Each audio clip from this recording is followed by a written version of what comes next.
¿Qué tal? Saludos, muy buenas noches. En directo estamos aquí en Mírame Canarias, esto es la tertulia de Canarias al día y enseguida vamos a comenzar a compartir con ustedes pues un montón de temas, de información, de análisis, de debate, donde ustedes también, bueno, pues van a poder participar desde luego en casa a través de nuestras redes sociales, por ejemplo, a través del Twitter en @mirabetv o a través de nuestro número de WhatsApp en el 653-303-331. Por delante vamos a tener, lo dicho, un montón de información, de temas de actualidad. Ya ven ustedes que en esta mesa falta alguien, que es Manuel Artiles, que es el presentador de este programa, de este espacio, que hoy no ha podido estar con nosotros porque está de lleno en la preparación de lo que va a ser pues la parrilla de verano de Mírame Televisión, que viene con un montón de novedades, con incorporaciones que se suman a nuestra programación y también con el inicio de la nueva temporada que desde ya estamos preparando para que ustedes, bueno, pues tengan la mejor televisión posible y la puedan ver como siempre desde casa a través de la pequeña pantalla. Así que desde ya, gracias por seguirnos, gracias por estar con nosotros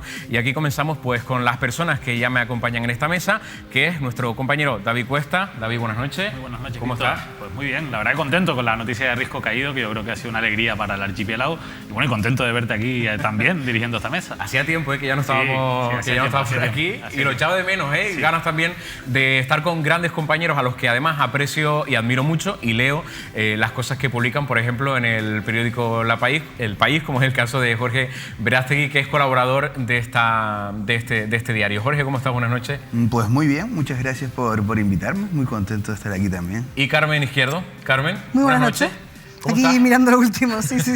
Oye, que tenemos hoy un montón de temitas, un montón de cosas que yo creo que van a gustarles y si les parece, pues empezamos ya con David Cuesta. Me he enterado sobre el Cabildo de Tenerife y sobre los nombramientos de directores insulares, que podría ser ilegal lo que se ha hecho. Sí, podría ser ilegal, ahora vamos a explicarlo porque esto es un asunto bastante complejo, pero también es verdad que detrás tiene o encierra un debate que es mucho más profundo y que yo creo que está sobre la mesa y es muy interesante, y es el de qué tipo de cargos directivos queremos en las administraciones públicas, si unos cargos directivos que sean políticos o personas vinculadas a un interés político y nombradas por un partido político, o cargos directivos que sean más profesionalizados y que se elijan dentro de funcionarios por concurrencia y con publicidad.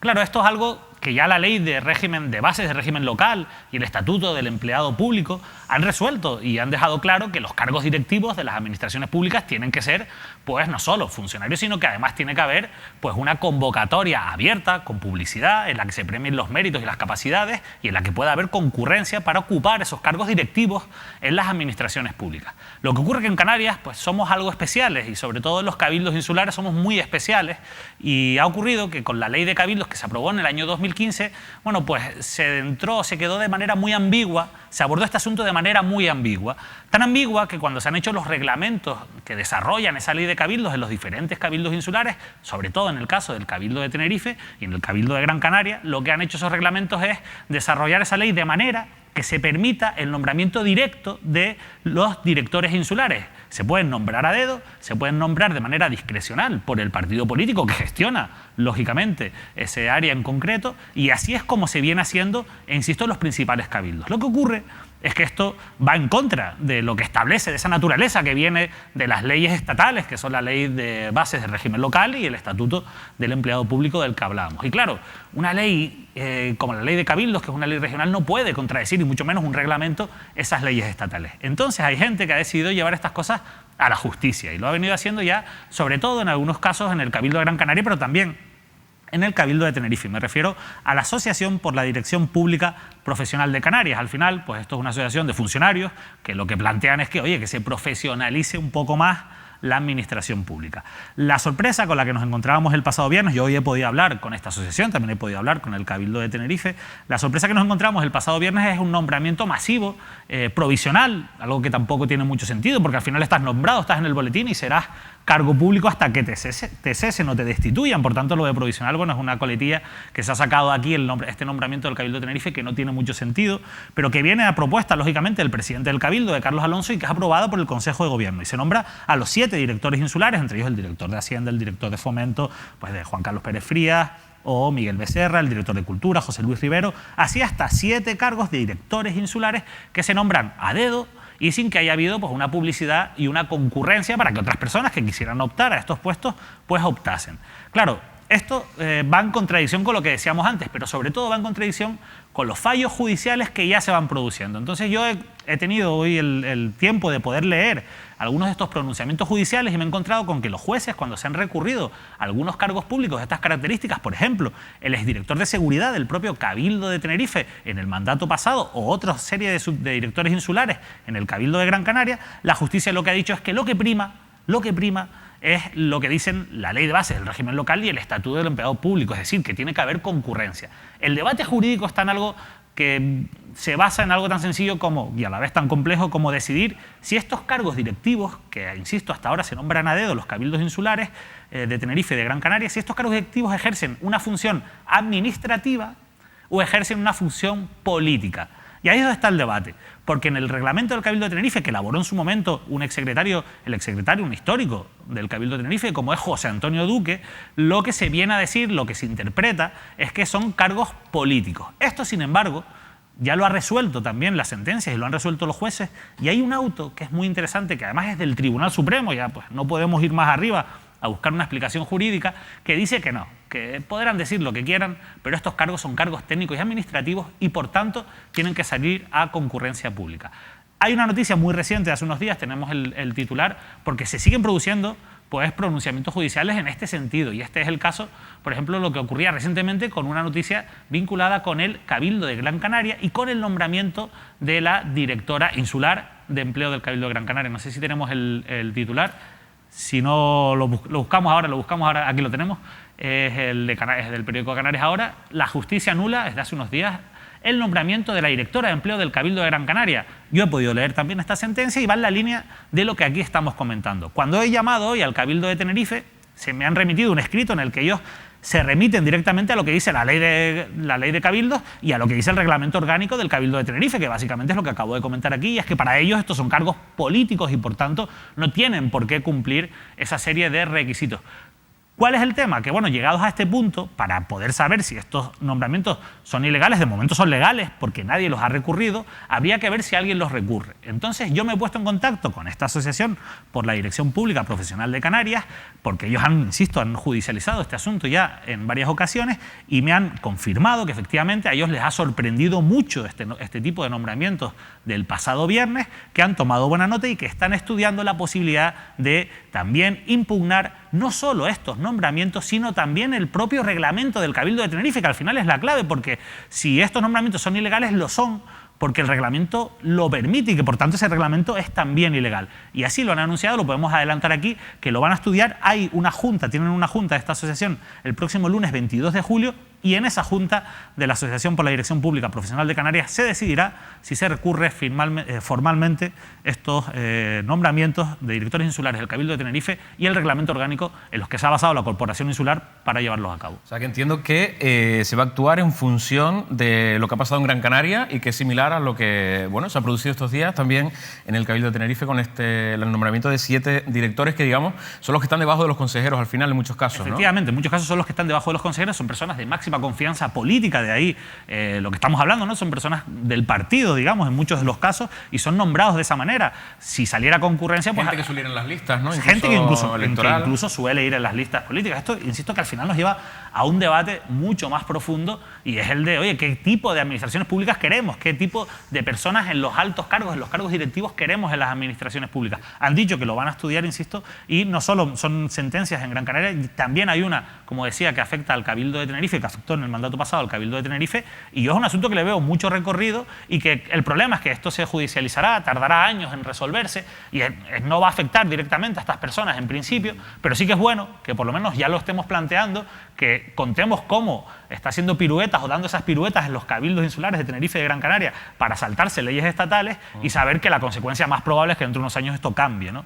Y eso evitaría cosas, David, como lo que hemos visto en algunas ocasiones, que es consejeros o directores generales en áreas de las que no tienen ninguna formación, es decir, que no controlan, sino había que colocarlos ahí de alguna manera, ¿no? Claro, porque entre otras cosas lo que habría que hacer es que solo fueran puestos reservados para funcionarios y que dentro de esos funcionarios se eligiese sea la persona más adecuada. Es verdad que en este caso hay algunas personas que son funcionarias, pero también es verdad que ese reglamento del Cabildo de Tenerife permite que si se motiva no tengan por qué ser funcionarios las personas que se nombren a dedo, es decir, no tienen por qué serlo si se motiva debidamente, ¿no? Pero ese es otro tema, sí que se profesionalizaría en cualquier caso pues la gestión de lo público, claro.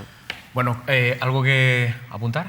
Carmen, Jorge. Hombre, yo lo que digo es, a veces uno tiene la percepción de que las cosas no van a mejor, pero en realidad sí van, ¿no? Se me refiero que la introducción de un montón de medidas legales, bueno, la ley de contratación, pues todo este tipo de... O sea, al final terminan generando una situación en la que pues todo este tipo de nombramientos siempre muy condicionados por la orientación política de los cargos y tal, pues se va aligerando, ¿no? Y cada vez pues los méritos profesionales y todo ese tipo de cuestiones están más en valor, y yo creo que es una cosa súper positiva, ¿no? Frente al mensaje este agorero, negativo y pesimista que tenemos muchas veces sobre las administraciones, ¿no? Y sobre el funcionamiento de ellas, ¿no?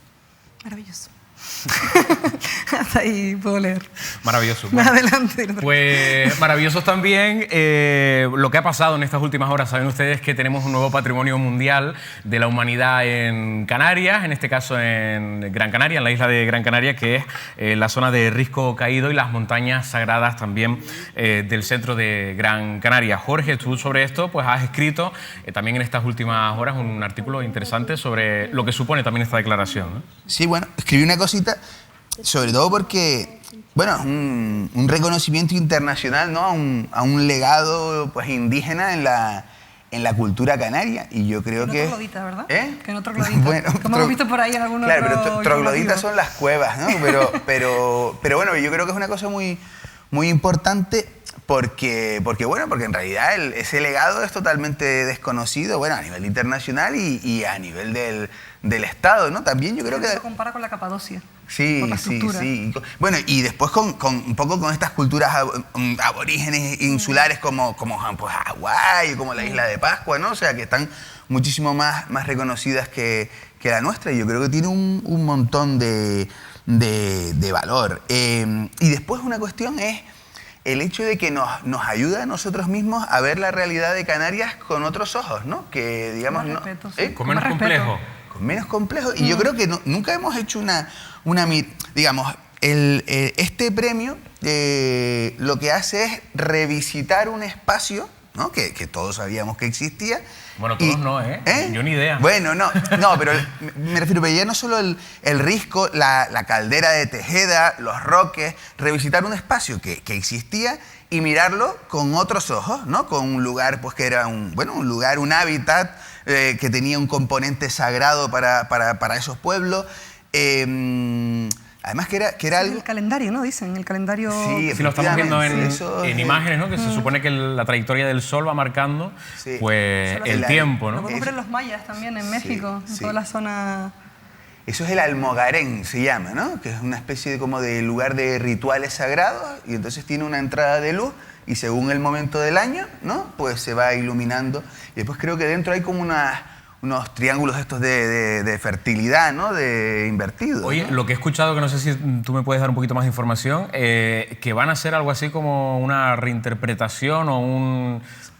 Sí, yo escuché, sí, Antonio Morales, una neocueva, algo así, exacto, ¿no? como ya pasó, por ejemplo, en Altamira, ¿no? Claro, para no deteriorar con visitas todo esto, porque claro, también eso es otra cuestión, ¿no? Que la declaración de patrimonio pues te obliga a conservarlo, ¿no? Aunque tengamos ejemplos de no conservación del patrimonio, ¿no? Pero a mí, sobre todo, ese tema de volver a mirar o de mirar la realidad de Canarias desde otros ojos, pues me parece una cosa pues importantísima. Y sobre todo, además, el Cabildo de Gran Canaria, el curro que se ha hecho, ¿no? Que yo creo que en cuestiones de patrimonio, digamos, indígena, prehispánico, Gran Canaria tiene Va muy por delante. Va muy por delante. Sí. Pues yo no sé, yo creo que aquí, así lo digo un poco como lanzando ahí la liebre, no tengo la sensación de que en Tenerife tengamos... Hemos demolido muchas casas Vic, o sea, también ahí vamos por delante. Claro. Eso también. Sí, pero que hemos restaurado muchos, la verdad con David antes, hemos restaurado muchas casonas así señoriales y muchas cosas así de digamos, después de la conquista, pero poco patrimonio, digamos, aborigen, y después menos señorial, ¿no? Bueno, O un sea, ejemplo es la cueva como esta que está entre la Orotava y Santa Úrsula, que está súper deteriorada y que no se ha hecho nada, ¿no? Efectivamente. Que está ahí, bueno, deja de la Turismo mano de invasivo, Dios. desgraciadamente, y mucha basura, sí. Se usa a veces como una barranquera las zonas que son patrimonio, ¿verdad? Bueno, Pero decía Jorge que es un tanto que se apunta al Cabildo de Gran Canaria, también en este caso el Ministerio de Cultura. El propio ministro se ha pronunciado sobre este asunto, felicitando a todos los canarios. Hoy estamos todos de enhorabuena porque la UNESCO acaba de declarar Patrimonio Mundial el Risco Caído y las montañas sagradas de Gran Canaria. Quiero, en primer lugar, felicitar a los canarios por haber sabido conservar a lo largo de los siglos este riquísimo legado arqueológico en medio o en el seno de un paisaje sobrecogedor. Pero también todos los ciudadanos debemos de felicitarnos porque nuestro país, siendo el tercero en declaraciones de patrimonio mundial después de China y de Italia, sin embargo, lidera, es el primero en variedad de patrimonio cultural y natural. Y a bordo de un avión también se ha querido celebrar pues, la celebración de la declaración de Patrimonio de la Humanidad de esta zona de Gran Canaria, de Risco Caído, y lo hemos visto, por ejemplo, en un vuelo entre Barcelona y la isla de Gran Canaria, pues con sones de la rama de Agaete. Vean.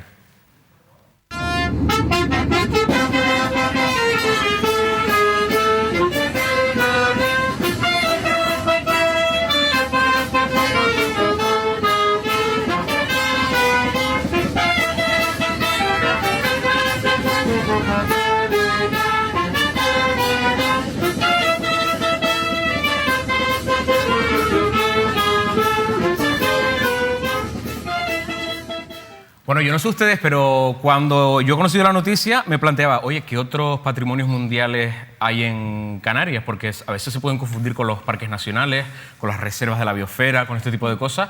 Yo no sé si ustedes lo tienen claro, ¿cuáles son exactamente? ¿La Laguna? ¿No? ¿Patrimonio la de la Laguna Humanidad? 1, correcto, sí. ¿El Silvo Gomero? Sí. Respondo otra vez y sigo. David cuesta. Pasa palabra, David.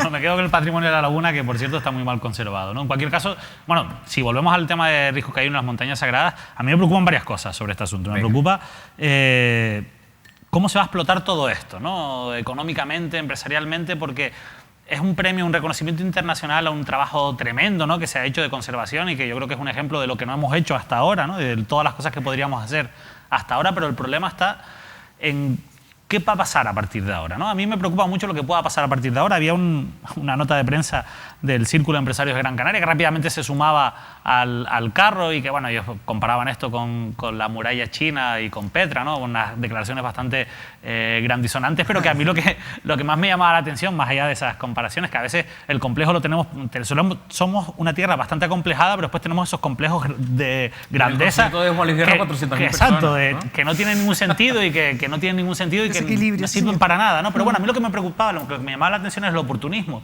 de esta gente y decía, oye, es que están viendo un gran negocio, ¿no? Y lo venían a decir y me preocupa que eso al final, el negocio, por lo que hablábamos antes, pueda perjudicar a lo que es lo importante, que es el patrimonio, que es lo que está protegido y lo que nos obliga a proteger ahora mucho más esta declaración de la UNESCO, y por eso yo quiero ver cómo se hacen las cosas. Pero para mí es muy importante también que sepamos o que aprendamos la lección de que fuera de aquí han reconocido el valor de nuestro patrimonio aborigen.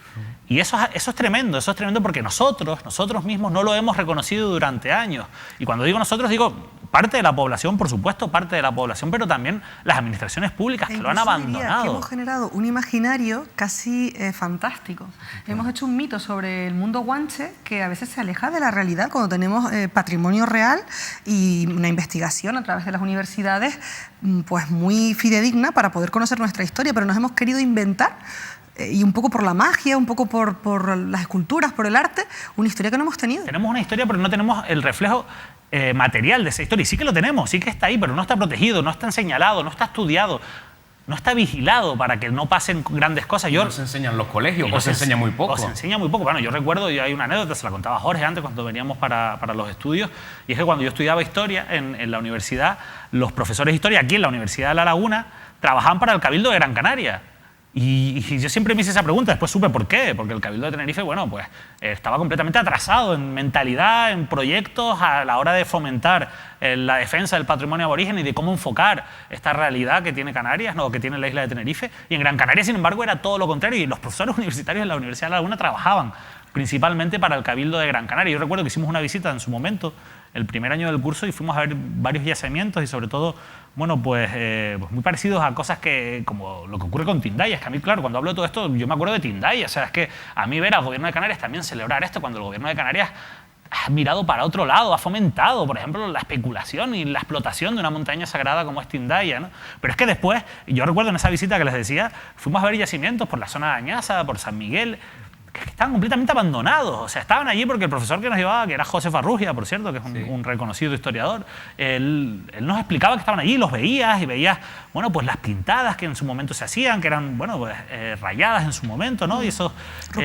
sí, exacto, eran rupestres, pero grabadas en la roca, eran grabados en la roca, en muchas rocas. La verdad es que aquello era...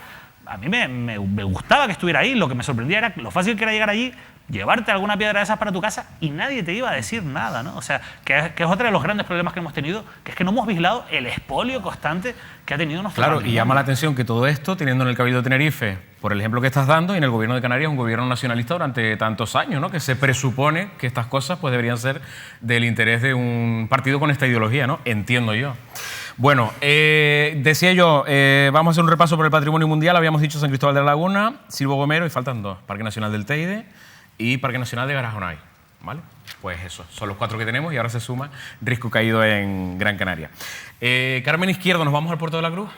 Al Puerto de la Cruz porque unos 60 empresarios de Puerto de la Cruz, de la zona centro, están molestos por las obras que en su momento ya emprendió el anterior equipo de gobierno, por los daños económicos que han generado en los comercios. Son en algunos casos los mismos empresarios que también sufrieron en su momento la famosa ley de terrazas, que imponía una tasa muy por encima de otros municipios turísticos que ya a través del abogado José Luis Langa pusieron una demanda por este tema de las terrazas. Ahora lo van a hacer también por el tema de las obras, y lo harán contra el actual equipo de gobierno en Puerto de la Cruz y contra el Cabildo, más que nada porque es el que toca, ¿no? Yo me puse en contacto también con el equipo de gobierno nuevo.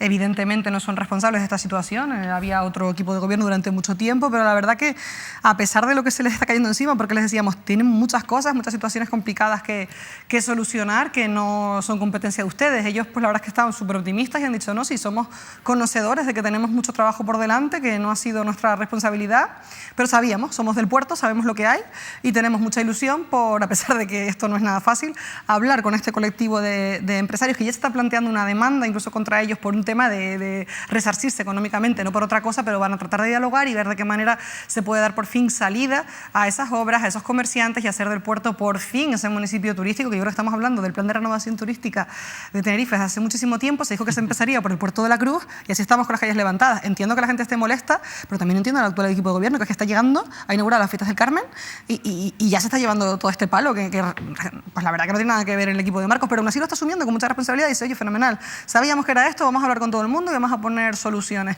Igual hay una vía intermedia entre esa demanda si se consigue un cambio estructural y una aceleración de las obras, pero claro, ellos dicen todo lo que se ha perdido, pues habrá que ver cómo se puede regenerar. En cualquier caso, claro, el equipo de gobierno es el que tiene que asumir esto y resolverlo, eso claro, es así. Es el que le toca. Y estaban en la oposición. En este caso es evidentísimo que es que le toca, vamos, llegas y pan. Estaban en la oposición. Lo de comerse marrones viene en el sueldo. Madre ¿no? mía, Sí, madre mía, pero vaya. Que estaban en la oposición y conocían perfectamente este conflicto. Sí, es lo que han dicho, sí, claro, yo lo sé perfectamente. Por eso lo que digo que al fin y al cabo ellos pues no pueden escurrir el bulto porque entre otras cosas ni creo que es tan evidente que tenemos el puerto levantado. Pero no me queda claro, el problema es que las obras ellos no han perdido dinero, como rápido. sucedió en su momento con las obras, por ejemplo, del tranvía, que bloquearon algunos comercios, ellos y los comerciantes que Pulido, ¿no? efectivamente que en su momento, hace tiempo ya pues cerraron.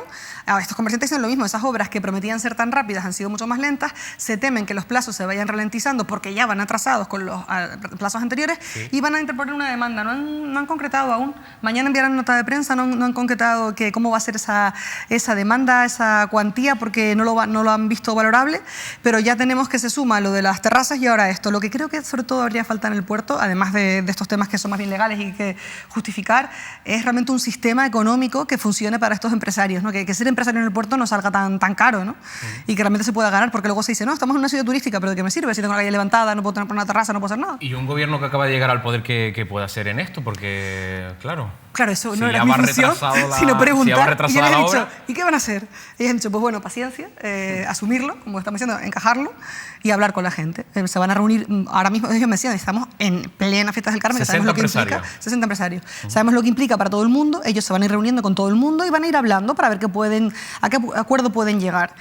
Habrá, entiendo, un discurrir legal, pero luego habrá una negociación y verán cómo pueden acelerar esas obras. Esto al final son las herencias, ¿no? Sí, claro. Recibidas. Lo que pasa es que a mí me extraña que un municipio turístico, ¿no? Y a ver qué pasa con el puerto, que también es otro, ¿no? Que decir, ahora sí gano, de verdad que voy a poner el puerto, esta vez ya, sí. Claro, por eso. El muelle deportivo. El muelle deportivo, efectivamente, que sí que lo iban a hacer, ahora sí. Esa Claro, es otra historia. Pero que me refiero que un municipio turístico, pues te deberías dar prisa un poco en terminar este tipo de No, obras. un año es ¿no? mucho. Y el puerto, por eso. Mi suegro, que es muy activo en Facebook, ¿no? No, pero es un denunciante perpetuo de cuestiones que ocurren en el puerto, de falta de atención a las cuestiones de mobiliario urbano, de cuidado. ¿Es del puerto él o vive por ahí? Él es de la Orotava, pero va todos los días a bañarse ahí a San Telmo y entonces pues está ahí permanentemente denunciando el deterioro del patrimonio urbano, ¿no? Quiero el Paseo San Telmo, A mí que es uno de ellos. me llamó la atención, el otro día entrevisté a Andrés Chávez en la fiesta del Puerto de la Cruz y, bueno, Andrés Chávez vive ahí hace 3 años y nació en el Puerto de la Cruz y me decía que el puerto necesita mejores jardines, mejor limpieza y él me decía, con 4 cositas esto ya se resuelve. Por lo menos lo que es la estética, ¿no? de la ciudad. Sí, cuidado, ¿no? Falta de cuidado. Tenemos por ahí 2 capturas de Twitter que nos ha hecho llegar la plataforma de afectados por la hipoteca en Tenerife. Bueno, vamos a ver primero lo que publicaba Marta Rocha, que es la nueva concejala de Asuntos Sociales del Ayuntamiento de Santa Cruz de Tenerife, del Partido Socialista, que decía en el diario de aviso, me ha sorprendido la pobreza tan grande que hay en Santa Cruz de Tenerife. Estoy muy preocupada. Marta Rocha, insisto, nueva concejal de Asuntos Sociales de Santa Cruz de Tenerife, a lo que respondía la plataforma de afectados por la hipoteca, pues esto que van a ver con cierta ironía. Damos la bienvenida a la tierra a Marta Rocha, nueva concejala de Asuntos Sociales del Ayuntamiento de Santa Cruz, que acaba de aterrizar en el transbordador Atlantic procedente de la Luna. Y es no que, veía claro, mucho Mírame Televisión, Marta Arocha. Con el tema de los desocupados, las personas que estaban en Añaza, que son un montón, el tema del albergue municipal, la verdad que Santa Cruz se sabe. Como si no fuera consciente, ¿no? Hasta que llegó a la sí, concejalía. Claro, hay un enfrentamiento que no podemos olvidar que ha habido, bueno, no sé, no histórico, pero sí en los últimos tiempos, entre la propia plataforma afectados por las hipotecas y sobre todo de una de sus grandes símbolos, que es Inma Évora, una gran activista, como saben, en la defensa del derecho de la vivienda, y Marta Rocha, cuando era directora insular de vivienda en el Cabildo de Tenerife, a raíz de un programa que en su momento pues, se adjudicó desde el Cabildo a Cáritas y que generó muchas críticas por parte de la plataforma afectados por las hipotecas. Y bueno, pues a raíz de ahí hay un enfrentamiento que evidentemente hoy se ha plasmado también en ese tuit de la plataforma, que no deja de ser gracioso en cualquier caso, porque sí que es verdad que a mí cuando leí las declaraciones me sorprendió porque una persona que sí que ha estado vinculada a la gestión social, también fue gerente del Instituto de Atención Social y Sanitaria del Cabildo de Tenerife en su momento, yo creo que sí que tiene que ser consciente, y yo creo que sí, ella sí era consciente del nivel de pobreza que había en Santa Cruz. Yo lo que sí que creo es que a lo mejor es peor de lo que ella pensaba, que eso puede pasar también. Yo creo también la intrahistoria, ¿no? Primero, es verdad que esa historia que comentas fue bastante más truculenta, ha sido hasta suave, porque hubo despidos de por medio y fue bastante dura. Pero sí puede ser que surgía con Asuntos Sociales el IMAS, aquel colectivo que prometía acelerar todas las ayudas sociales, pero al final ha generado 2 colectivos que no se sabe a dónde van a ir. Yo recordaba el otro día que los trabajadores sociales del ayuntamiento estaban también en una situación de precariedad, con unos empleos temporales que les podían en cualquier momento despedir y llevar a la calle, que son las personas que también están sosteniendo a los más necesitados en el ayuntamiento. Entonces, a lo mejor cuando se ha visto con este colectivo adicional, que no sabemos cómo funcionará, los que ya estaban, sus empleados que están a punto de ser despedidos en una situación de precariedad, precariedad ellos mismos. Más toda la gente que vive en la calle, más el poblado también que va a pasar con el Plan Chocamurria, ese poblado que lleva perennemente allí, no se va a dar solución ninguna de estas personas. Es que ya está ahí asentado. 85. No termina de ser normal que a la gente se le dé como salida que se quede en una calle. Y el Barranco de Santos también, que tenemos... O sea, hay muchísimas situaciones ya enquistadas en Santa Cruz que a lo mejor verlo desde dentro, desde la gestión, será, digo yo, porque efectivamente, si no conoce la pobreza de Santa Cruz, a raíz de ese cargo que llevaba, raro es. Quiero interpretar que sea por eso. Lo que pasa es que tú también has acogido en un momento en el que había una dura respuesta por parte del Ayuntamiento a la decisión del Gobierno de Canarias de retirar los comedores escolares de verano, ¿no? Y entonces yo creo que va todo en la misma línea. En esa línea, pues claro, ahora se ha encontrado el Ayuntamiento que ha abierto la demanda para intentar cubrir esa carencia, ¿no? Tras la decisión del Gobierno de Canarias, de la Consejería de Educación, claro, y se ha encontrado pues con una avalancha de gente, o sea, con mucha gente, con una cantidad... Hombre, claro, es que la gente dice, es que uno de los argumentos es que las cifras han bajado. Bueno, pero ¿cuál es el límite para no seguir dando...? Pues yo creo que mientras hay una persona a la que haya que darle de comer, pues habrá que resolver esa situación, Sí, ¿no? desde luego eso hay que solucionarlo. Y yo creo que la realidad es que se han encontrado, yo lo comentaba también hoy, por donde casa de mis padres se ha abierto una oficina de Cruz Roja y yo estaba asombrado hoy de toda la gente que estaba allí pues yendo a buscar comida, ¿no? Entonces, si te das cuenta en los principales barrios de Santa Cruz todavía, más allá incluso de esa gente que vive directamente en la calle, en los principales barrios de Santa Cruz hay mucha pobreza todavía. Vamos a aprovechar, ya que ha salido al paso, pues esto de los comedores escolares, porque la gente no tiene muy claro qué es lo que ha pasado hasta el momento. Se había ofrecido desde el Gobierno de Canarias un servicio de comedores escolares en verano, aunque los colegios estaban cerrados para las familias con menos recursos. ¿Qué ha pasado ahora? El Gobierno de Canarias, digamos que cierra este servicio, o por lo menos deja de gestionarlo directamente y pasa a mano de los ayuntamientos, ¿no? Y aquí es donde ha venido el problema, porque no todos los ayuntamientos tienen la misma capacidad. Para entiendo. evitar lo que comentaba David, que sí sabían, por parte de directores además se ha notificado que podían constatar que se tiraba mucha comida. A lo mejor la solución ha sido, se podía haber hecho una solución intermedia, que fuera, bueno, pues busquemos un programa, a lo mejor a través del Banco de Alimentos, de recogida de esa comida que no se usa, para que personas que desde luego estén pasando hambre no se vean en necesidad, porque es que al final la comida luego nos sobra. Y la solución fue ayuntamientos. Había un plazo, no lo han cumplido muchos y el hecho es que ha habido niños que están en una situación de precariedad y eso es lo que no puede pasar en ningún caso, que haya niños y menores pasando hambre, cuando se puede buscar una solución. David hablaba de Santa Cruz de Tenerife. Yo tengo otro ejemplo en Las Palmas de Gran Canaria, donde 42 familias con niños a su cargo y en situación de pobreza severa reciben desde el 1 de julio en Las Palmas de Gran Canaria un reparto extra de víveres procedentes del Banco de Alimentos para aliviar la situación que ha provocado la suspensión por parte del Gobierno canario de estos comedores escolares de verano en los colegios públicos. Se trata de familias asistidas de forma regular, en este caso por la Asociación Vecinal y Solidaria de Arenales, AVESAR, cuyo coordinador, que vamos a escuchar a continuación, José Antonio Cardoso, adelantó el reparto de víveres cuando las familias constataron que no habría alternativa a los comedores de verano y empezaron a acudir a su sede en busca de amparo, también en masa, como comentaba David, que había sucedido con la Cruz Roja. Vamos a escuchar al presidente de esta asociación. El tema de los comedores escolares empezó porque recibimos aquí la visita de beneficiarios quejándose y reclamando la falta de los comedores de verano. Entonces, a partir de ahí iniciamos un trabajo, hicimos un levantamiento de cada uno y contrastamos la información junto a los centros y verificamos que de hecho no va a haber comedor escolar de verano, por lo menos a las 42 familias que ahora mismo tenemos inscritas en la asociación. Esas familias lo que hemos hecho de inmediato fue adelantarle el reparto que tenían derecho para que puedan tener, por lo menos los niños que tienen a su cargo, ya que no pueden ir a los comedores, que tengan las comidas diarias necesarias, desayuno y almuerzo necesarios para tener una alimentación digna. Sobre todo leche, cereales, colacao, y también fiambre y galletas, gofio y zumos y batidos de chocolate. No hemos tenido ninguna noticia del ayuntamiento sobre este tema. Bueno, pues la realidad que nos contaba esta asociación en Las Palmas de Gran Canaria, un material, todo se ha dicho, que nos han facilitado los compañeros del Digital Canarias Ahora. Jorge. Hombre, yo tengo la sensación de que si el proceso de, digamos, de traspaso, ¿no?, del servicio de la comunidad autónoma a los ayuntamientos ha sido fallido en tantos municipios, ¿no?, es que algo no se ha hecho bien, ¿no?, en ese proceso, ¿no? Los plazos para, digamos, para que los ayuntamientos pidieran el servicio, lo que fuera.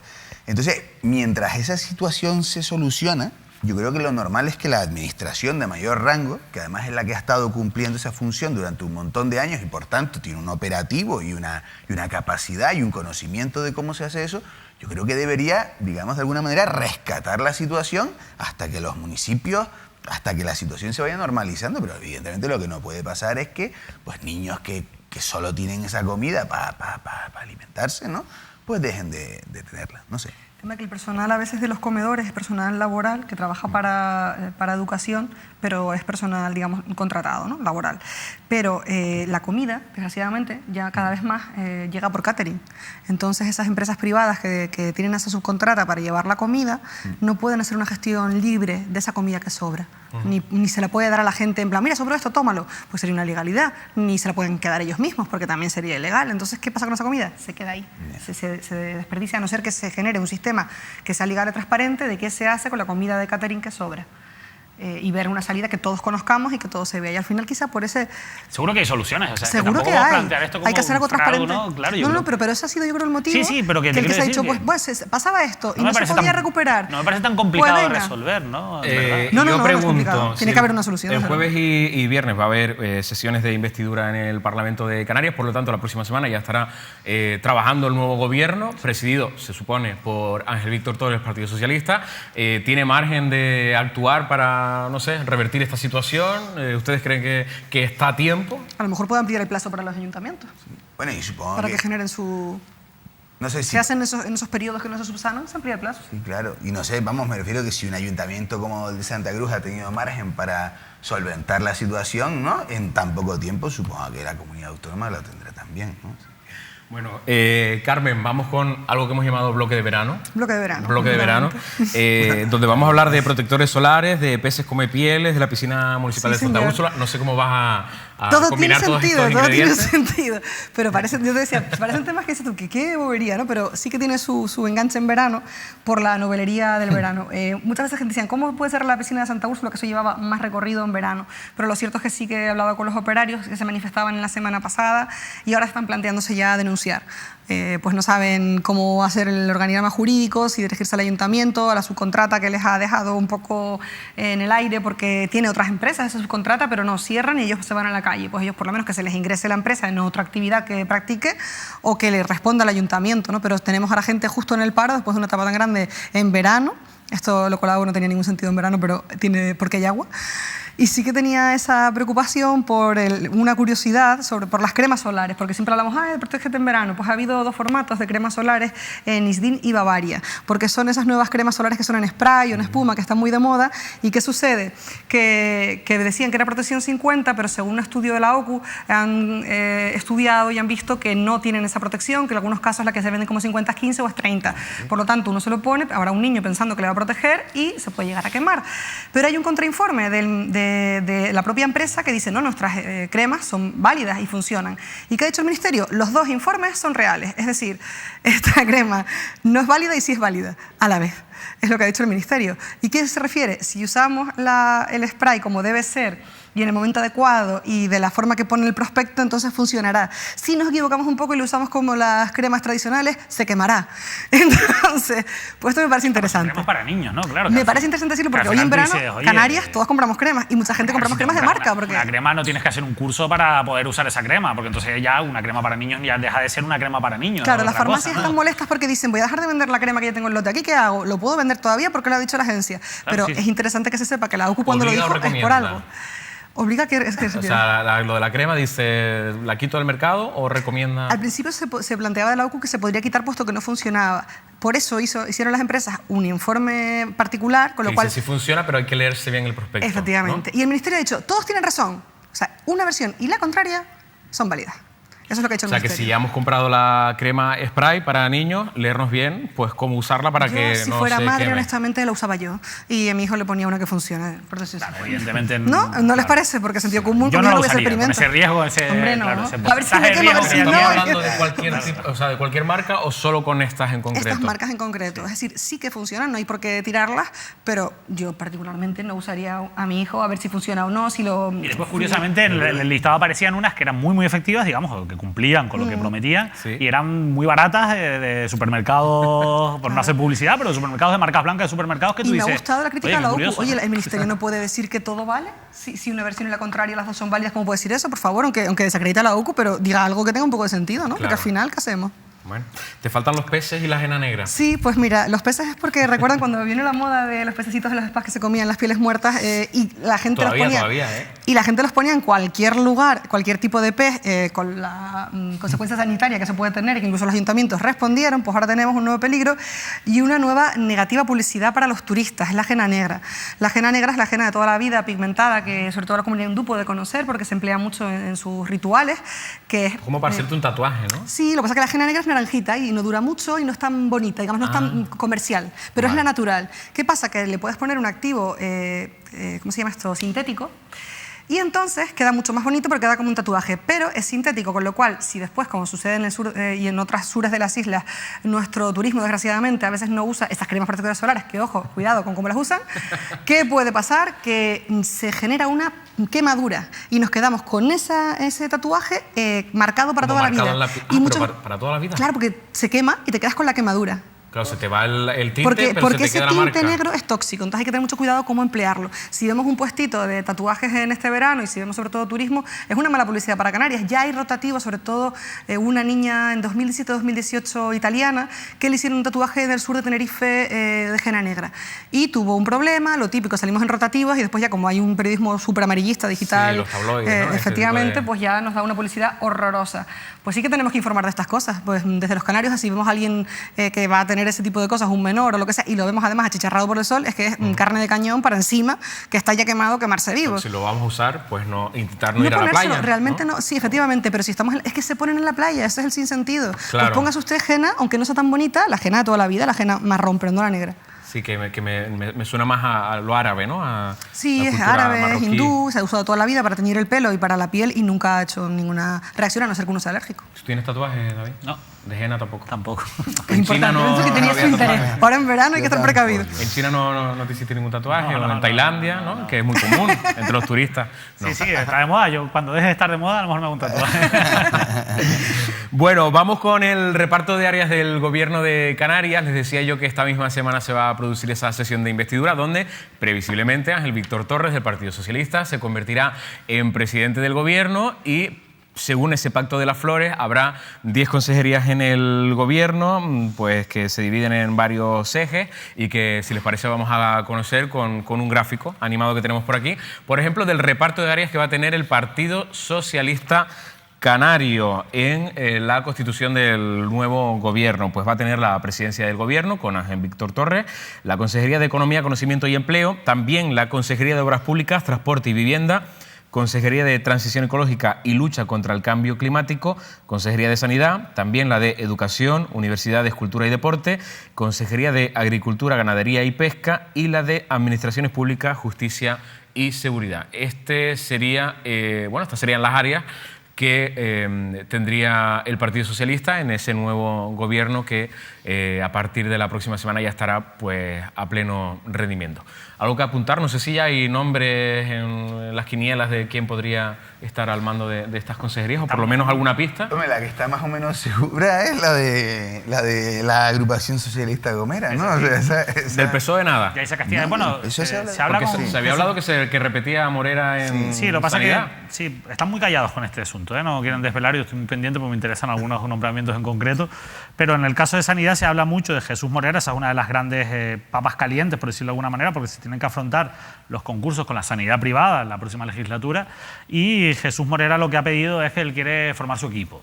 Que él quiere, Ricardo de Redonda es claro, una mano derecha de lo fue en su los momento. Moreras y Lo yo fue creo en su que lo momento. será. Y lo querrá ser, y querrá que vuelva a serlo, ¿no? Lo que pasa es que yo no sé hasta qué punto pues, va a tener esa libertad para poder formar su equipo. Yo creo que ahí es donde está la discrepancia ahora mismo. De resto, la verdad que por lo menos para mí, silencio absoluto con este tema. Lo cual, perdón, nos devuelve a lo de antes, ¿no? Lo de los criterios técnicos y los criterios políticos, Claro. ¿no? El tema de cuando el partido te total. mete a alguien que no Te te tiene que mola, estar sí o sí, ¿entiendes? por lo donde sea. Efectivamente. Mira, a mí me llama la atención que Vivienda ya no está dentro de política política social, ¿no? Y que se crea una consejería de transición ecológica y lucha contra el cambio climático, que esto no existía, sería lo que antes era medio ambiente, algo así, ¿no? Claro, al final eso va, claro, es la sostenibilidad, que estaba todo englobado en ese área de sostenibilidad, y al final yo creo que es un área súper importante, ¿no? Porque tienes que defender, sobre todo, bueno, frente al cemento y el avance y lo que permite la ley del suelo, pues si no tienes una consejería fuerte de medio ambiente, en este caso, de transición ecológica, pues va a ser complicado, y sobre todo por la lucha, el cambio climático, ¿no? Hay que demostrar que va a valer la pena tener esa consejería, que no se convierte ni mucho menos en una María, porque en un florero, como ha pasado no a lo veces. es para nada, claro. y se pueden hacer medidas concretas en Canarias, importantísimas. Y luego otra cosa curiosa es que el PSOE tendrá economía, pero no Hacienda, que estará en manos de Nueva Canarias, así que veremos a ver cómo se produce esa relación entre ambas consejerías.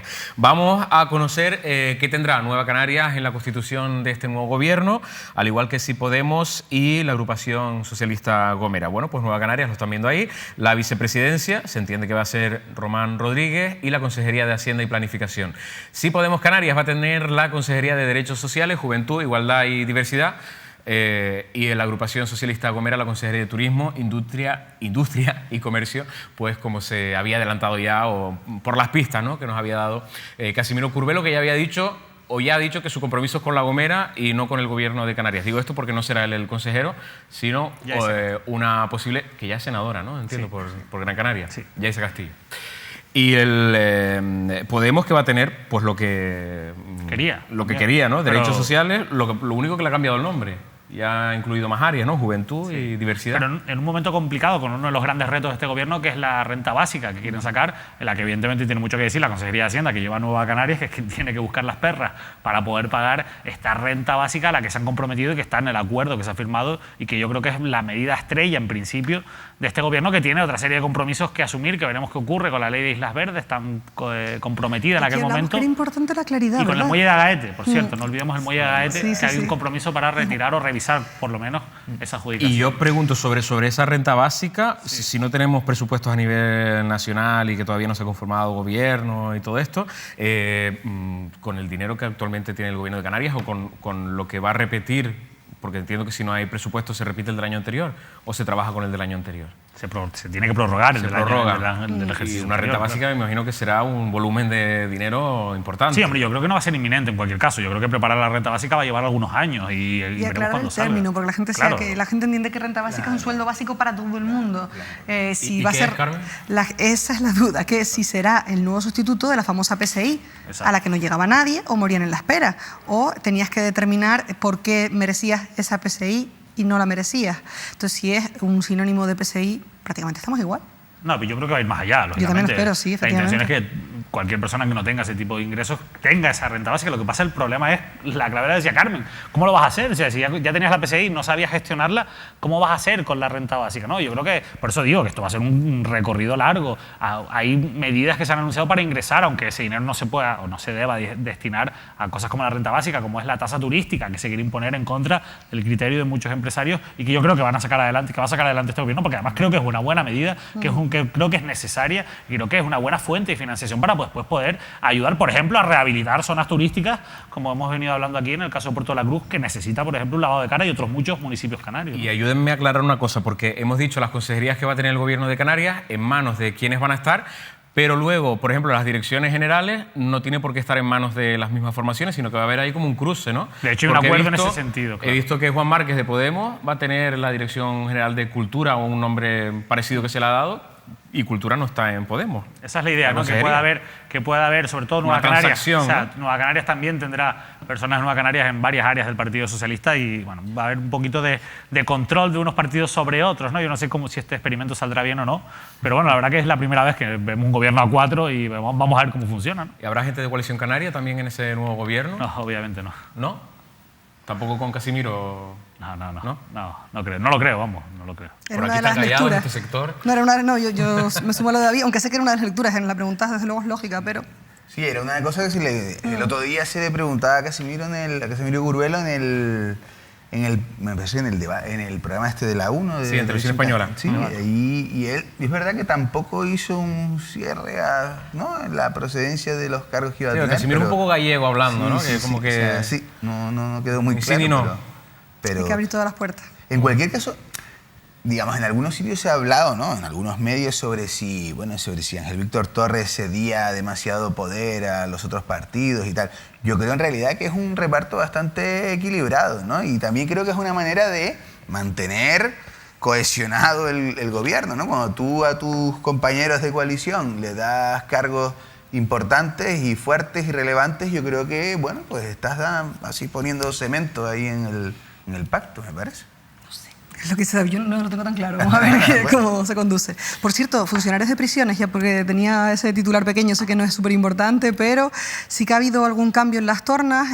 Por delante el CESIF, lo que era una plataforma de funcionarios de prisiones, que no era asociación, y se ligaron en este año a muchas manifestaciones protestando por la negligencia y la violencia en las cárceles. Tu Ando no me puede matar, han quedado segundos. Y después ya CAIP, que es como un poco de toda la vida, digamos, y ya más abajo UGT, CSO, pero que ha habido ahí un poquito de movimiento y cambios, y tenemos esa nueva asociación, Tu Ando no me puede matar, que sobre todo han denunciado el tema de algunos pagos que se les debía y la inseguridad en las cárceles en todo el territorio nacional, pero también en Canarias. Bueno, pues otro me he enterado que sumamos a este ratito de conversación. Sí, no quería terminar el bloque de la investidura porque estos días hemos tenido a los representantes de los diferentes partidos en reuniones con el que es ya el nuevo presidente del Parlamento de Canarias, que es Gustavo Matos, y bueno, estas son algunas de las declaraciones que hemos recogido. 7. O sea, creo que es un magnífico resultado que en cualquier caso hoy evaluará la dirección del Partido Socialista, como también lo harán el resto de las fuerzas políticas de acuerdo a lo que eran sus pretensiones iniciales. Siempre que se empieza una negociación, se empieza con unos máximos y al final todos tenemos que ceder.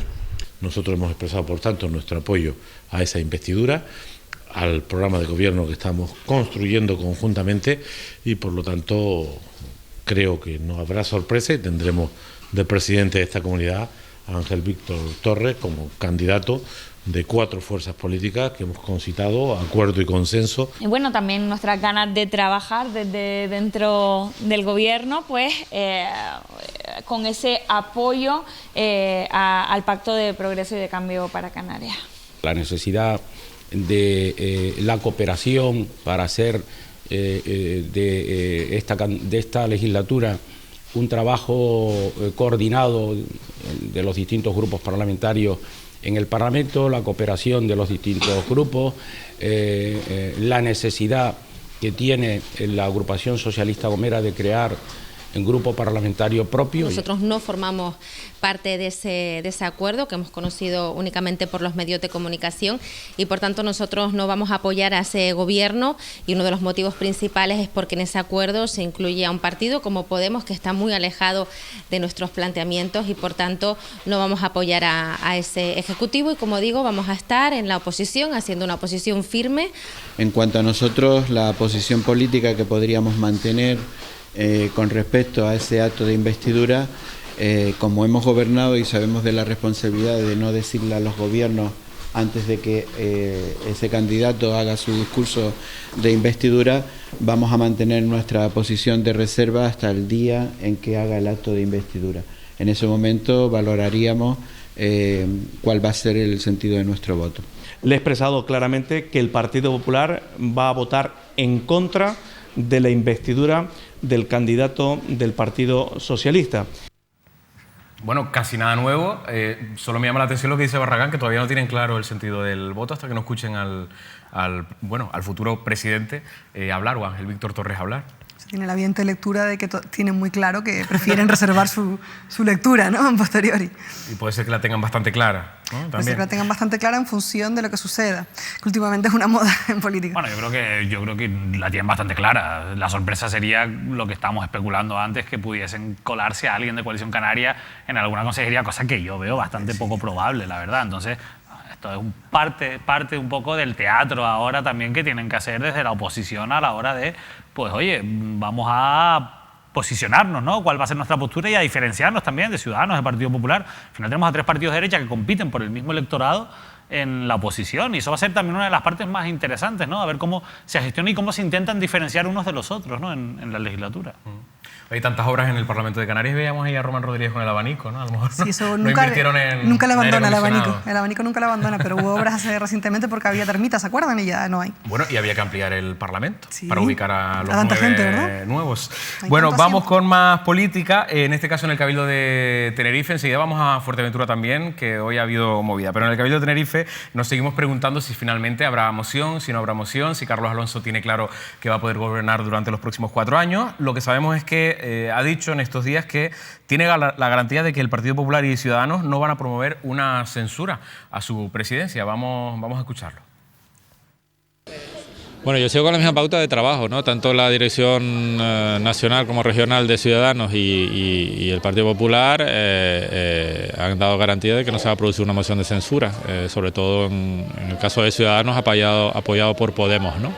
Eso está dentro de sus líneas rojas, garantía que ha dado el partido, tanto a nivel nacional como a nivel regional, y lo que tenemos que buscar es un modo de trabajar, ya sea a través de un pacto o desde la oposición, para que los temas que interesan a la isla de Tenerife salgan adelante, ¿no? Yo sigo empeñado en buscar ese acuerdo con el Partido Popular y con Ciudadanos para dar estabilidad a la institución, que es el objetivo que yo como presidente debo de tener, ¿no? Para sacar adelante los asuntos de la isla, ¿no? Más allá de eso, pues conversaciones formales e informales que pueda haber entre las distintas fuerzas políticas, también es normal, ¿no? Que un consejero de Ciudadanos vaya a almorzar con un consejero del Partido Socialista, pues es absolutamente normal dentro de, bueno, pues de que al final el objetivo y la lealtad, yo creo que todos tenemos que tener. La primera es hacia la ciudadanía de Tenerife, otra cosa es lo que puede ocurrir, pues porque haya personas que no respeten esas decisiones, pero eso ya no depende de mí, ¿no? Yo trabajo con lo que tengo que trabajar, que es el posicionamiento de los partidos. La negociación no se produce ante los medios de comunicación, sino se produce en reuniones de trabajo, ¿no? Que es la que estamos haciendo. Como ha dicho también López Afonso, como consecuencia de todo el proceso de negociación del gobierno regional, pues hubo un lapso o sea, una interrupción de las negociaciones a nivel del Cabildo, y ahora las vamos a retomar esta misma semana. Bueno, no me digan ustedes que no tienen desperdicio estas declaraciones, ¿no? Por diferentes cosas que ha dicho, como lo del almuerzo. Me fío de la lealtad, aunque almuercen juntos. No, hombre, está bien que se conozcan, ¿no? Que tengan una cita. Está en la línea de lo que tiene que decir Carlos Alonso, pero lo que pasa es que ha dicho cosas que no son ciertas. No hay ninguna garantía, tiene ninguna garantía Carlos Alonso de que el Partido Popular y sobre todo Ciudadanos no vayan a apoyar una moción de censura. Esa garantía no existe. Pero sí, otra que cosa, parece que se está desvaneciendo la posibilidad de una censura. Otra cosa, o por lo menos en la sensación. claro, esa es la que yo sensación tengo. porque hay un silencio importante, pero yo te voy a dar un par de datos. Venga.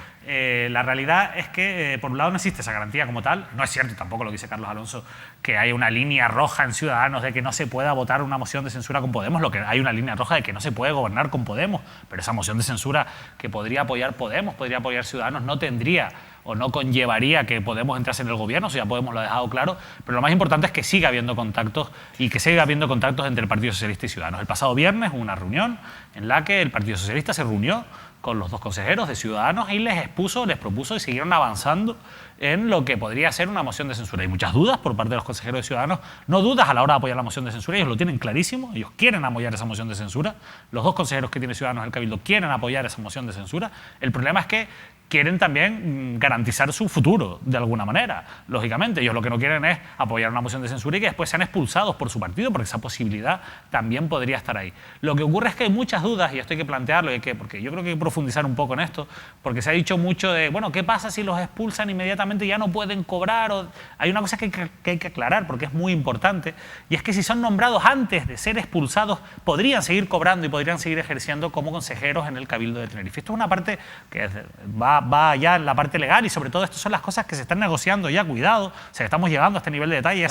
Y de cara a las próximas elecciones, ¿qué harían? ¿Ir con su misma formación de nuevo en una lista? No, lógicamente con Ciudadanos no irían si no vuelven a Ciudadanos, no serían los primeros los que se le abre un expediente y se aparca, como ocurrió en Granadilla con el alcalde de Coalición Canaria, como ha ocurrido tantas y tantas veces, pero no podrían concurrir con otra formación, es decir, ese es el riesgo al que ellos se atañen, pero la preocupación de ellos no es tanto, por lo que a mí me han contado, por lo que he podido hablar con varias personas, no es tanto el con quién ir dentro de 4 años, porque además estamos hablando de personas formadas, de funcionarios, en el caso de que Conchi, están de paso, ¿no? es una persona que es abogada, que ha sido jueza, que que no necesitan no vivir de la política, no tienen una necesidad de vivir de la política, lo que no quieren es evidentemente apoyar una moción de censura para formar parte de un proyecto del que después se queden fuera, ¿no? Bueno, al final, pues evidentemente también una intención de estar en ese gobierno, quieren estar en ese gobierno y quieren cobrar su sueldo de ese gobierno, y es lógico si entran y se apoyan esa moción de censura. Podemos ya ha dicho que no, que se queda fuera. También hubo una reunión el pasado viernes entre Coalición Canaria y Partido Popular para seguir cerrando, algo que yo sí que creo que va a pasar, y es la entrada del Partido Popular en el gobierno de Coalición Canaria. De momento el problema es que esto lo está imponiendo Madrid, pero en Tenerife y Canarias no está por la labor, por una sencilla razón, y es que puede darse la posibilidad de que acabe prosperando esa moción de censura y el Partido Popular se quede fuera. Y entonces se quede fuera de cualquier opción de poder. O sea, estratégicamente es una mala decisión del Partido Popular, mientras no se despeje la posible moción de censura, entrar en el gobierno insular. Yo creo que lo que están haciendo es lo más coherente. Me voy a mantener un poquito al margen y vamos a ver lo que pasa. Si hay moción de censura, pues a lo mejor me sumo, y si no la hay, bueno, pues acabaré entrando. Lo que está claro es que esto se tiene que resolver, acabaré entrando en el gobierno. Entonces se tiene que resolver ya, esta semana, la próxima, más tardar, pero yo creo que esta semana se acabará resolviendo en un sentido u otro, pero para nada está descartada la moción de censura, están esos contactos, lo que pasa es que no hay garantías de que se vaya a presentar, ni mucho menos todavía. Si el Partido Popular no entrara en el Cabildo de Tenerife, prácticamente desaparecería del mapa del poder en la isla. Han perdido Güímar, han perdido el Puerto de la Cruz y solo tienen 3 alcaldías actualmente en Tenerife. Mucho poder que tienen. Mañana, ya que nombrabas Güímar, a Irán Puerta, el alcalde de Güímar, estará aquí en Mírame Televisión en Canarias el día de la entrevista, y podremos hablar también en otros de los municipios donde ha habido un cambio significativo, como es la pérdida de poder de Luisa Castro, ¿no? La alcaldesa más mediática, sin duda, de Tenerife. Y la de los reparos, ¿no? Sí, la de... ¿Qué piensan ustedes de lo que va a pasar en el Cabildo o qué saben? En muchas ocasiones yo creo que depende, cuando hablamos de partidos que tienen sede nacional, que haya una claridad. En este caso muchas veces hablábamos también de medios nacionales que se olvidan como referente de las islas, y lo importante es que haya una claridad de las directivas nacionales respecto a las islas.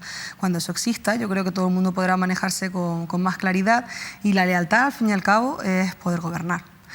La lealtad no es, no sé, matrimonio es otra cosa, ¿no? Es algo afectivo, pero que es verdad. O sea, lealtad en tu partido, no de una formación a otra. Yo no, la verdad que no sé, pero sí es una cosa... ¿Tú ves la posibilidad de que Ciudadanos se termine sumando a un gobierno con Coalición Canaria? Esa es la... Yo esa posibilidad no la contemplo. Yo tampoco la veo. No la contemplo. Entonces, claro, si eso no se da, dada la dinámica interna tan explosiva que tiene Ciudadanos a nivel estatal, me refiero que es un partido un poco descabellado ya, ¿no? Digamos, la situación en la que está. Claro, no se puede descartar que la moción de censura a lo mejor no se presenta ahora, pero claro, dentro de un año... Porque al final tendremos un gobierno en minoría, claro, que tendría que aprobar muchas cosas con una oposición que puede ser bastante dura en este sentido y con más votos, ¿no? Sí, y ahora mismo en el Cabildo de Tenerife, ¿está en funciones el gobierno? No, hay un gobierno que se ha conformado porque recordemos que la elección es presidencialista, por tanto Carlos Alonso es presidente porque ganó las elecciones. Y están los consejeros. Y eran constituidos, se publicaron en el BOE el nombramiento de los consejeros y, como decíamos antes, de los propios directores insulares. Lo único que no se ha hecho muy público por lo que pueda pasar durante estos próximos meses o... Sí, bueno, ya el reparto está hecho, bueno, están gestionando, pero lo que faltaba es que el Cabildo se parase, ¿no? por toda esta situación. El Cabildo sigue funcionando y esos nombramientos ya están publicados en el boletín oficial y son oficiales, por tanto. Claro. Bueno, vamos a Fuerteventura, donde hoy ha habido novedades, porque allí sí que se ha producido una moción de censura, en este caso del Partido Socialista a Coalición Canaria. De hecho, es la primera vez en 40 años que el Cabildo tiene un presidente del Partido Socialista que va a ser Blas Acosta. Vamos a escuchar lo que ha dicho esta misma mañana cuando se producía esa moción en el Cabildo Majorero. Bueno, durante la votación en el día de hoy, mientras que estaba observando, ya era consciente de que iba a salir la moción de censura, pues sentí realmente el compromiso y el reto, ¿no? Un poco como el vértigo de realmente saber que podemos impulsar políticas de progreso para la isla de Fuerteventura. Ese vértigo espero que se convierta en los próximos días en una gestión ágil y fluida para los ciudadanos de la isla. Bueno, cosa curiosa, ¿no?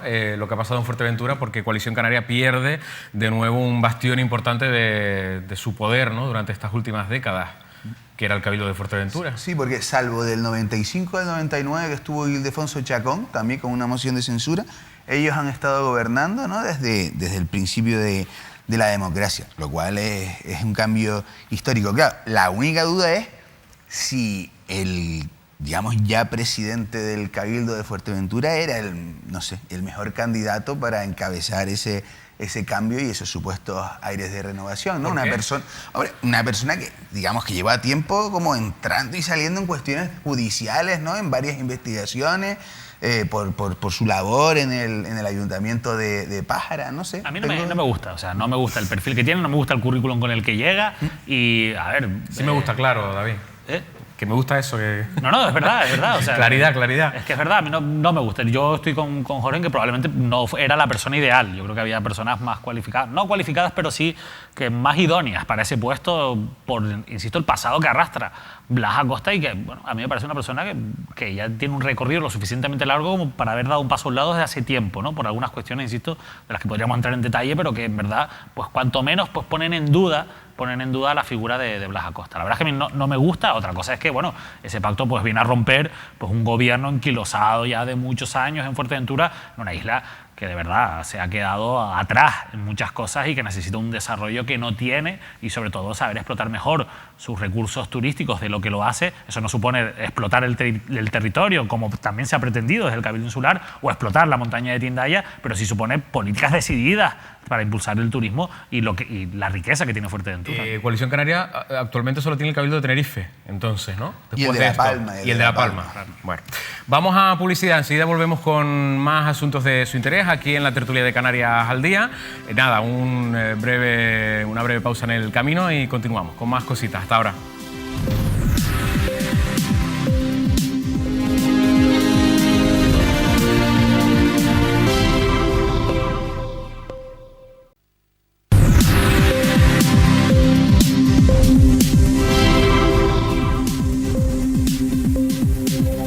Seguimos en directo a esta hora de la noche, si nos están viendo pues directamente durante la emisión de este programa o en diferido en mirametv.com, en nuestra red de televisión digital terrestre o a través de las redes sociales. A todos gracias por seguir conectados a Mírame Televisión y vamos con una ronda, si les parece, de Me Enterados. Empezamos por David Cuesta para hablar, David, de novedades en los puertos de Tenerife. Sí, bueno, un asunto que hemos tratado aquí en muchas ocasiones y vamos a centrarnos hoy en la parte social y laboral, porque aquí hemos hablado de una investigación que hay abierta en la vía penal en los juzgados, una triple investigación, 3 ramificaciones que tienen en el punto de mira la gestión de Ricardo Melchor, el expresidente de la autoridad portuaria, por presuntos delitos de prevaricación y de malversación de caudales públicos, asuntos que impulsa en este caso la Fiscalía y en este caso la fiscal María Farnés Martínez, que bueno, conocida por otros grandes asuntos como el caso de las Teresitas y demás, así que es un asunto que se está llevando con mucho cuidado desde la Fiscalía y que ya está en los tribunales. Pero de lo que vamos a hablar hoy es otro asunto que no tiene nada que ver o no directamente con la parte penal, yo creo que es bueno separarlo para no confundir ambas cosas, y es la parte laboral, y todo esto surge, y también estas investigaciones, a raíz de las denuncias presentadas por José Rafael Díaz, que fue un director de puertos de Tenerife y que acabó pues enfrentado con Ricardo Melchor y fue destituido por el Consejo de Administración de la Autoridad Portuaria. A raíz de aquella destitución se presentó pues lo que es una demanda en la vía laboral para, bueno, pues como cuando a ti te despiden de una empresa, pues para pedir que, no, en este caso no fue un despido, sino fue una destitución, pues para pedir que te reincorporen a ese puesto. Eso es lo que pedía básicamente en su demanda de José Rafael Díaz y también planteaba varias cosas, pero básicamente esta y un posible acoso laboral por parte de Ricardo Melchor en la autoridad portuaria. Nosotros contamos aquí que en este caso, que además se juzgó en un juicio que duró 2 sesiones, que fue muy largo, en el que se pusieron grabaciones y que fue muy intenso para hacer una parte, insisto, un pleito laboral, nos llamaba mucho la atención y nos llamó mucho la atención la posición que tuvo la Fiscalía, que tampoco se suele pronunciar en aspectos de cuestión laboral, y se pronunció en este caso concreto y dijo sobre la destitución, consideraba que se había producido una destitución que tenía que ser anulada y que por tanto se adhería a esa parte de la demanda y consideraba que tenía que ser aceptada, y sobre el acoso laboral directamente no se pronunciaba la Fiscalía porque decía que ellos habían encargado un peritaje y la jueza nunca quiso hacer ese peritaje para saber si realmente había habido pues, un acoso laboral al ex director de puertos. Pues bien, la jueza que ha llevado este asunto, una jueza sustituta que ha estado muy poquito tiempo en Tenerife y que de hecho ha dictado ya esta sentencia estando en Granada, es la que ha decidido desestimar la demanda presentada por el ex director de puertos. Lo publicamos ya hace 2 semanas aquí en Mírame Televisión, lo adelantamos, hemos seguido de cerca este asunto. La jueza contradice al fiscal y alega carecer de competencia para pronunciarse sobre el cese del exdirector de puertos de Tenerife. Esto es quizás lo más sorprendente porque contradice todos los criterios de la Fiscalía y sostiene que ella no tiene competencias para resolver sobre la destitución del exdirector de Puertos y, por tanto, no entra en ese asunto. Y solo entra en el acoso laboral. Y considera que no existe acoso laboral como tal, aunque reconoce que hay una serie de episodios en los que hubo un hostigamiento por parte de Ricardo Melchor a José Rafael Díaz, pero considera que esos hostigamientos, según ella, entran dentro de lo que era ese enfrentamiento que existía entre ambos y que sobre todo eran puntuales, ocurrieron de manera concreta en determinados momentos, pero no se produjeron, según la jueza, con una, ella usa una palabra que es habitualidad en el tiempo, que bueno, que no es la correcta, pero que no ocurría, pues no eran constantes o no eran continuos en el tiempo esos hostigamientos que sí reconoce en algunos episodios. Por tanto, desestima esa demanda y no va a haber, por tanto, no va a haber indemnización por acoso laboral, como pedía José Rafael Díaz, de momento, y no va a haber su restitución en el cargo porque no ha entrado, como decimos, por falta de competencia, según ella, la jueza. Pero sobre esto va a haber novedades. Va a haber novedades próximamente, primero porque José Rafael Díaz ya ha anunciado que va a recurrir esta sentencia, lo va a recurrir ante el TSJC, y ahora verás que leyendo la sentencia, viendo un poco la actitud que ha tenido la jueza y cómo se quita de las manos algo sobre lo que la Fiscalía ya ha dicho, pues que oye, que sí que tienes competencia. Ya no digo que le dé la razón a la Fiscalía y a José Rafael Díaz, sino que por lo menos lo aborde el asunto, que se ha quitado, insisto, de las manos como si fuera una papa caliente, porque de hecho, sin duda, es una papa caliente. Entonces veremos qué dice el TSJC y veremos si alguien más se suma y veremos si la Fiscalía al final tiene también algo que decir, porque al fin y al cabo, bueno, pues después de hacer un informe bastante atípico en la vía laboral, pues le han contradicho sus argumentos y es algo bastante llamativo. De momento, insisto, la noticia es que se ha desestimado esa demanda del exdirector de Puertos por el acoso laboral y en el que la jueza ha decidido, por falta de competencia, no entrar a valorar esa destitución del exdirector de Puertos, insisto, en la vía laboral, que no tiene nada que ver, por lo menos no directamente, con la vía penal, donde, recuerden, hay una denuncia por esas presuntas irregularidades que precisamente, como reconocía el fiscal, pues motivaron ese enfrentamiento entre Ricardo Melchor y José Rafael Díaz por negarse el exdirector de Puertos a firmar una serie de facturas que consideraba que eran ilegales. Yo que no controlo muchos asuntos judiciales, David, porque tú dices, la jueza, esto es un asunto caliente para ella y ha decidido como un poco mira para otro lado, ¿no? Has insinuado. Sí, básicamente, bueno, no ha entrado en la cuestión fundamental de esto. ¿Y por qué hace esto un juez, en este caso una jueza?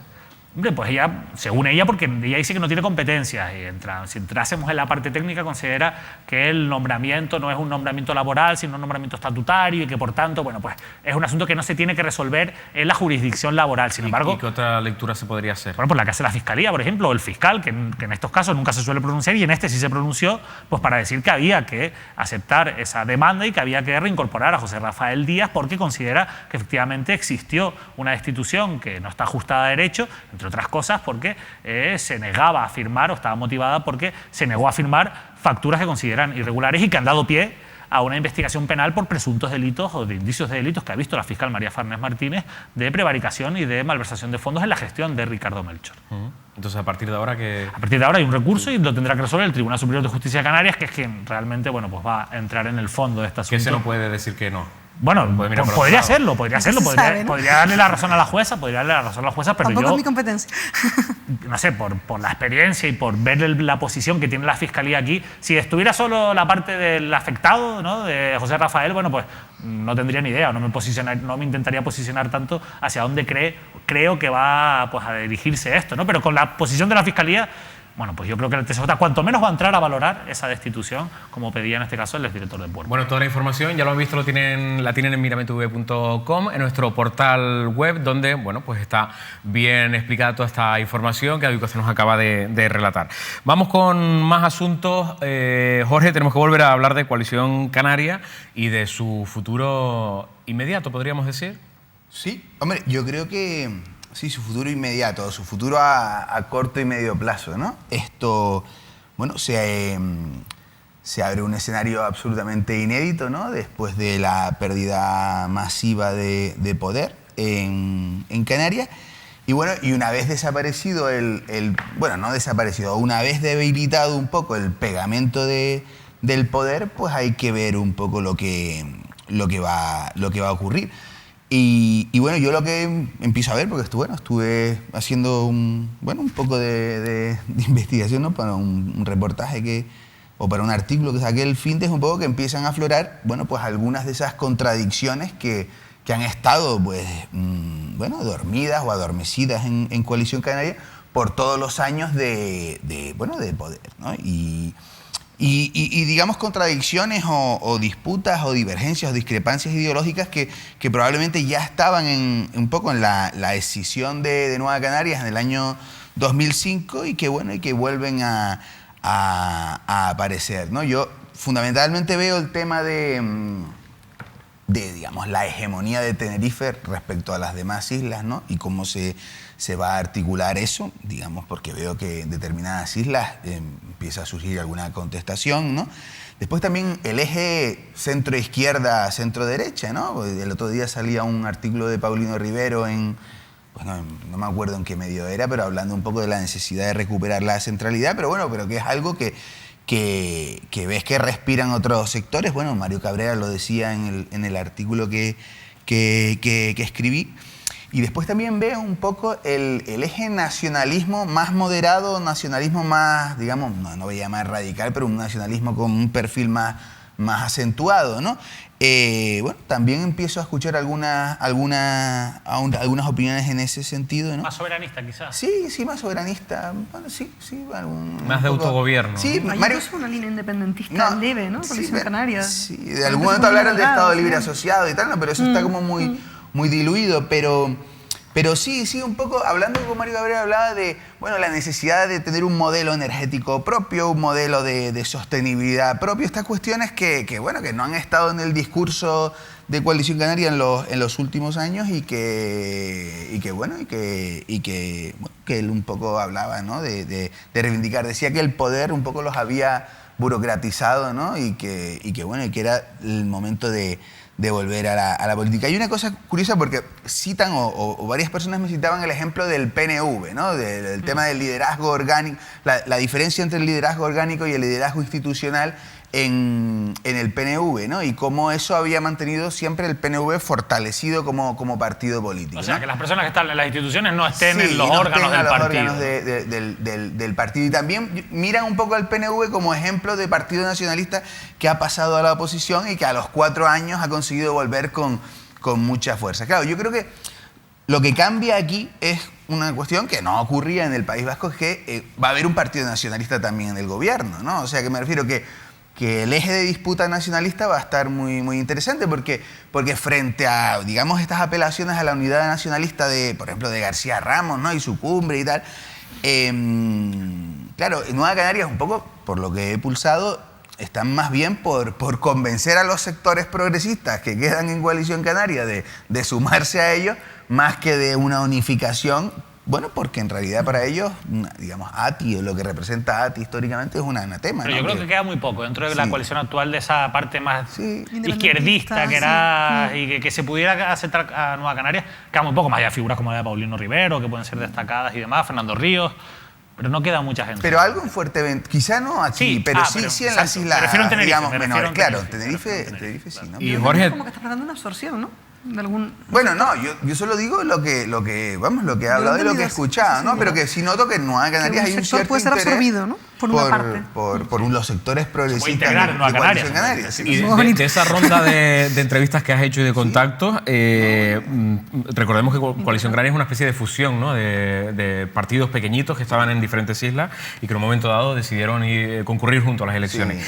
Sí. Viendo el protagonismo que tiene Casimiro Curbelo y que ha tenido durante, ya no digo ahora, sino que ha tenido durante estos últimos años, ¿no hay sectores de esa Coalición Canaria de algunas islas que quieran salir de ahí para convertirse en un futuro, en un posible Casimiro Curbelo? No, nadie me ha dicho eso así radicalmente, ¿no? Pero sí es verdad que digamos que esa cuestión está, me refiero, de manera evidente en lo que está ocurriendo en el Hierro, ¿no? El Hierro es un ejemplo claro. Y lo que ha ocurrido en el Hierro. Pero también me reconocían que hay algunos sectores de Asamblea Majoritaria que coquetean con esa cuestión de la cuestión insular, de si recuperas un poco tu protagonismo, pero que también es verdad que son conscientes perfectamente de que estar en un partido fuerte te protege. Alguien decía, que Casimiro es único, porque Casimiro Curbelo tiene 11 consejeros en el Cabildo, claro, y tiene un grado de hegemonía tan fuerte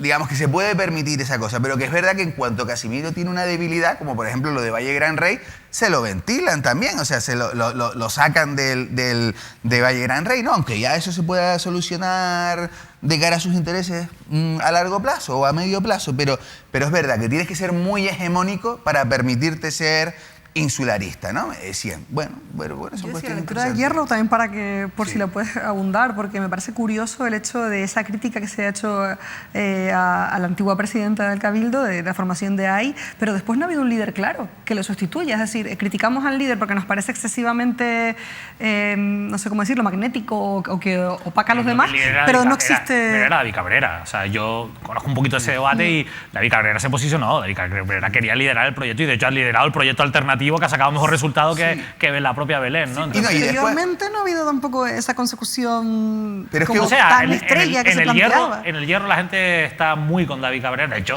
Tomás Padrón David Cabrera es un delfín de Tomás Padrón, por decirlo de alguna manera. ¿No? Claro, entonces lo de David Belén, Cabrera, que fue alcalde de La Frontera. De Frontera, Belén, y diputado autonómico. Y diputado. Belén Allende ha tenido un autoritarismo que ha sido muy perjudicial para HI. Belén Allende tenía que haber dado un paso a un lado cuando se ha dado cuenta de que ella no era la persona que querían, por lo menos las bases del partido, que básicamente apoyaban, más allá de ese sector que se ha quedado con Belén, apoyaban ese proyecto. O sea, ese proyecto se ha creado de la noche a la mañana y ha tenido, insisto, más votos que la propia HI, ¿no? Y hay una cosa también que ahí es muy relevante, que en 2016 la HI decidió que se querían en asamblea decidieron que se querían desligar de Coalición Canaria y que de alguna manera... la figura de Narva y Quintero, ¿no? Claro, efectivamente. Jorge, vete para adentro. Ah, claro. Me voy te vas como Alejandro, ¿no? Como preparándote para irte. Pero es que me muevo demasiado. Vamos a hablar antes de educación con Carmen Izquierdo. Tenemos 2 minutitos, Carmen. Breve. Plataforma de profesorado precario de las universidades canarias. Esto nos recuerda, no sé si se acuerdan, en un concurso, creo que fue Aracaigo, de un doctorado, un profesor asociado que decía que él cobraba en realidad unos 300 euros, en el caso de este profesor asociado peninsular, por hacer una labor que le encantaba. Y nos escandalizábamos todos por esa información, pero es que en nuestras universidades, sobre todo con profesores asociados, que hay en mayor número en la Universidad de Las Palmas de Gran Canaria, tienen esa situación. En muchas ocasiones estamos hablando ya de profesores que están preparando su doctorado, que tienen investigaciones y tienen un sueldo que en muchas ocasiones no llega ni a 1.000 euros. Además, ahora podrían despedirlas porque tienen una inestabilidad laboral impresionante después de toda una vida investigando en la universidad, cuando quizá otras, no vamos a señalar, pero a lo mejor otras figuras ya han conseguido una plaza, no han vuelto a investigar nunca, o deriva la investigación en estas personas que ahora no se les va a premiar con nada más que un despido. Un poco de estabilidad para ellos, además teniendo en cuenta que se está estudiando que un 80% del profesorado universitario ya está próximo a jubilarse, ¿no? Son figuras muy estáticas, muy imponentes, importantes. Se entiende, por supuesto, su coste, pero como una persona joven, pero joven estamos hablando de 40 años, que a lo mejor lleva 20 años en la investigación, en el doctorado, y eso implica viajes, idiomas, tutelar equipos, y puede estar cobrando a lo mejor 1.000 euros o menos, que es una realidad, pues que eso debe cambiar. Eso sí que es un problema heredado de otras, digamos, directrices universitarias. En este caso, la nueva rectora asegura que quiere cambiar las cosas, por lo menos en Tenerife, pero que sí que es un problema con urgencia abordar. Bueno, pues nos quedamos con esa información y terminamos con una noticia, en este caso ya que nos quedan algunos segunditos de programa, de carácter medioambiental, que debe servirnos, eso sí, como reflexión pues a todos los canarios en general. Hemos conocido que casi el 60% de los cachalotes que fueron encontrados muertos en la costa de Canarias o flotando en las aguas que circundan las islas entre los años 2000 y 2017 presentaban lesiones que delataban que habían sido arrollados por buques. Es un problema que afecta sobre todo a las crías. Esta cifra, recogida este mes en un artículo publicado en una reconocida revista científica, no es del todo nueva porque ya son varios los trabajos que vienen advirtiendo desde hace años sobre la presión que las líneas de ferry de alta velocidad ejercen sobre los cetáceos en Canarias, en particular sobre los cachalotes. De hecho, en 2016, una investigación de la Universidad de La Laguna lanzó una alerta inquietante que decía que varios años mueren más cachalotes en Canarias por colisiones con barcos que crías de esta especie nacen en esta zona del Atlántico, lo que a la larga puede comprometer la supervivencia de este cetáceo en las islas. Hasta el 60% de las muertes que se producen de cetáceos en Canarias se debe a colisiones con buques comerciales. Por cierto que hay una asociación de nueva creación, la ACES, comprometidos con la conservación del mar, luchan por un mar sin plástico, promueven una actividad turística no invasiva, colaboran con proyectos de estudios y están implicados con la población y denuncian un tema. Si vemos un animal accidentado, llamar al 112. Ya los ciudadanos podemos ser parte también de salvar un poco nuestra fauna marina, que cada vez está más accidentada y muchos conocemos quizá historias o hemos visto situaciones. Se llama la 112, como podemos ver también otro tipo de problema en tierra, pues lo mismo. Que yo creo que el puerto de Fuensalía, que está también en la adenda del pacto de lo que le pedía la agrupación socialista de Gomera, para ese tipo de animales, ¿no? Pues es letal, ¿no? La Fuensalía es una auténtica arma asesina para este tipo de cosas. Y hay que tenerlo así de claro. O sea, hay que tenerlo así de claro y es algo que hay que valorar, hay que poner sobre la mesa en ese debate. Yo no sé si ese puerto finalmente se va a hacer. Es verdad que hay un problema con el puerto de los Cristianos y eso es cierto, pero también es verdad que tenemos el puerto de Granadilla ahí prácticamente inutilizado. Y la realidad es que ya hemos visto lo que ha ocurrido con cómo se han gestionado y cómo se han adjudicado los puertos en Canarias. Y yo creo que en el puerto de Fuensalía hay más un negocio especulativo realmente que una intención o una realidad de resolver un problema en el puerto de los Cristianos. Y sobre todo las consecuencias para esto van a ser tremendas. La necesidad real existe, pero la solución no parece la más correcta. La solución no sobre parece todo lo que han planteado, vamos, que la más correcta. No sé, traeremos las imágenes, las veremos aquí, pero no tiene nada que ver, ¿no? No, y el proyecto desde el aire, ¿no? Sí, exacto. Lo que hemos visto, la infografía es espectacular. De lo grande, digo, de la magnitud que tiene. Bueno, el puerto de Fuensalía, por cierto, el que no lo sepa, se proyecta para el municipio de Guía de Isora, en el sur de Tenerife. Bueno, lo dejamos aquí. Gracias, Jorge, Carmen. Gracias. Hasta la próxima. Gracias, David. Ojalá nos veamos pronto, ¿eh? Seguramente, yo estoy seguro de que sí. El miércoles está de nuevo Manuel Artiles aquí acompañándoles como cada noche en la televisión de las Islas Canarias. No, el pregonero de Puerto de la Cruz. Pregonero, sí, estuvimos por allí. Y vamos a estar el martes también. Felicidades. Nos vamos. Buenas noches a todos. Gracias.